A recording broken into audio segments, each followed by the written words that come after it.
example, let's say they're angry. Yes. Okay, so each person that angry person encounters, well, now they're making those other people a little bit upset. Okay. People don't even have to say words. Because we're energy beings, we pick up on other people's energy even if words aren't said.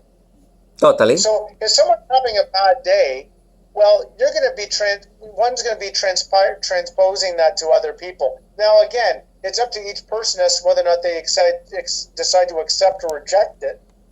Okay. Right? And those who are conscious have an easier time to reject it than those who aren't conscious, who might be a little bit easier to absorb it. But nevertheless, we feel it. Everybody feels that. Just like everybody feels when someone is having a good day and someone is happy and they're smiling and they just want to share that with others, we really feel that also. And again, it doesn't even have to be exchanged in words. A smile, somebody skipping. We see a kid skipping, down the road or down the street, and we think, wow, they're having a great day, and that makes us, feel happy to see them seeing them happy.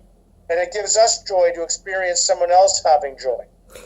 Okay, so experiencing what's the surrounding offering us, being aware, being educated about what's going on in our own inner self, and expanding it towards a clarification of an understanding of, in a perfect view, a clear view of what it is offering us. That will be a good help for us to keep growing in compassion. Absolutely, yeah. Because when we smile at someone who's not smiling, they'll smile back. There was this one individual I used to live next door to, and he never used to say hi to anybody. Wow. And he always had like this upset look on his face. And every morning, I went out of my way to say good morning to him. And then finally he started saying good morning to me. And after several months, he started smiling when he would say good morning to me. That's a beautiful example right there. Excellent. Yeah, no, totally. I mean, compassion is also contagious. It's an energy that passes from one to another. It's a correlated experience. So can we say that as another characteristic of compassion right there? Right. Yeah. And so and because we're all energy beings, right? We pick up from each other, and so it's important to share. And so for those of us who are feeling good, it's easier to have others feel good. If we're feeling upset, it's easier for others to feel upset. And what we need to be doing at the end of each day also is meditating. At the beginning of each day, at the end of each day, spending at least 20 minutes of meditation. Meditation helps us clarify ourselves, help us improve our well-being, help us being present. By being present, you are more compassionate. Yes. That's right. Absolutely. Mm-hmm. Right. So all that's very, very important. Excellent tips, Greg. Okay, so how can we practice compassion in this very, very, very, very moment in order for us to vibrate higher or being ourselves better? So like I was saying, spending time in meditation each day is important because that helps to raise our vibration. Okay. It helps to clear our energy centers, our chakras, which we talked about in an earlier segment. And also it allows us to gain clarity over whatever it is that may be blocking us or disturbing us, and then once we get the understanding, we can clear it, and we feel lighter because we are lighter for it. Fantastic. I mean, this very moment, we are at the same time as we experience this conversation, we are clarifying ideas and we are making new understandings. And perhaps we are practicing compassion this very instant, aren't we? Yes, we are. Yeah, as we're talking about it, we're definitely understanding, expressing compassion because we're on the topic of it. Excellent. So that's the best example that we can offer for our listeners out there. And thank you very much. I mean, this is amazing. Mm-hmm.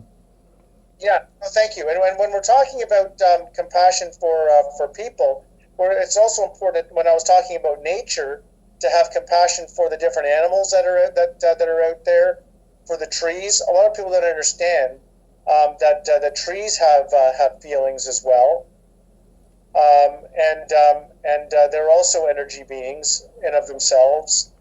And when we're planting trees, for example, in parks, a lot of the trees are actually very sad because they're not growing up with they're not able to have their own offspring, their own siblings. They don't get the nurturing from the other trees that would be growing closer to them. They share root systems to allow them to heal and provide healing to others. Right. And now, and a lot of people knew this on an intuitive level, but now it's been proven scientifically. There's a book, it's called The Life of Trees, Yes. The Secret Life of Trees. And that talks a lot about what is I was just mentioning and more. Understanding that all life forms yes. have emotions. You mentioned that the people, I mean, park and recreations here in Toronto, it's planting trees, yes, but you mentioned a specific characteristic of the way they plant the trees. They're planting only male trees, and they do not are aware maybe, or they do not know about the characteristics that reproduction will improve the state, the healthy state of an area. Can you explain on that? I'm glad you mentioned that. And the reason why they're planting the male trees is because it reduces the amount of waste. Well, waste, and I say this in parentheses because it's not waste, but for example, the less seeds that are being that are falling off of the female trees, where the maintenance workers have to go around and pick all that up. There's less work for them when they're planting only the male trees. Uh-huh. However, what I believe is happening as a result of only planting male trees, not only are these trees sad because they can't reproduce, but also it's also inflicting more in the way of allergies for us, because you have all these male trees that are giving off their semen, and that's what we're ingesting in the spring and the fall, and that's what's causing our eyes to become more irritated. We're sneezing more, we're wheezing more. There's more in the way of is also contributing to asthma and other health elements on us, not just the plants and other forms of wildlife, but also us as well. Because so many people feel that we're above the food chain, we're above nature, but we're actually we're not. Nature actually is above us, and nature always wins in the end. Well, so it's clear. It's very clear to see that nature vibrates way higher than us, and we are always feeling these high up and downs emotions. It's logic to think that Mother Nature is on a large spectrum of life as well. I mean, they lived here forever in comparison to our lifespan. So it's obvious. Same thing with animals. Certain kind of animals vibrate much more higher. They're more aware of certain things. So in terms of vibration, actually, yeah, there is a lot to say. Would you like to explain on that and in the relationship between humans, animals, and plants, and the compassionate aspect of it?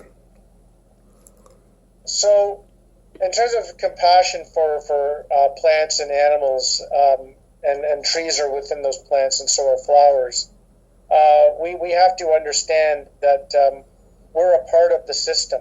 We're not above the system, we're not below the system, we're a part of the system. And you'll quite often hear those who live in very remote areas, for example in Alaska and the lakes, that they're not the top of the food chain. They quite often will refer to themselves knowingly, consciously knowing that they're not at the top of the food chain. And it's up to us to help to keep the balance. It's not up to us to keep the balance, but it's up to us to help to keep the balance. Okay. And one of the things that I talk about a lot and refer a lot to when we're talking about, and when we hear about how,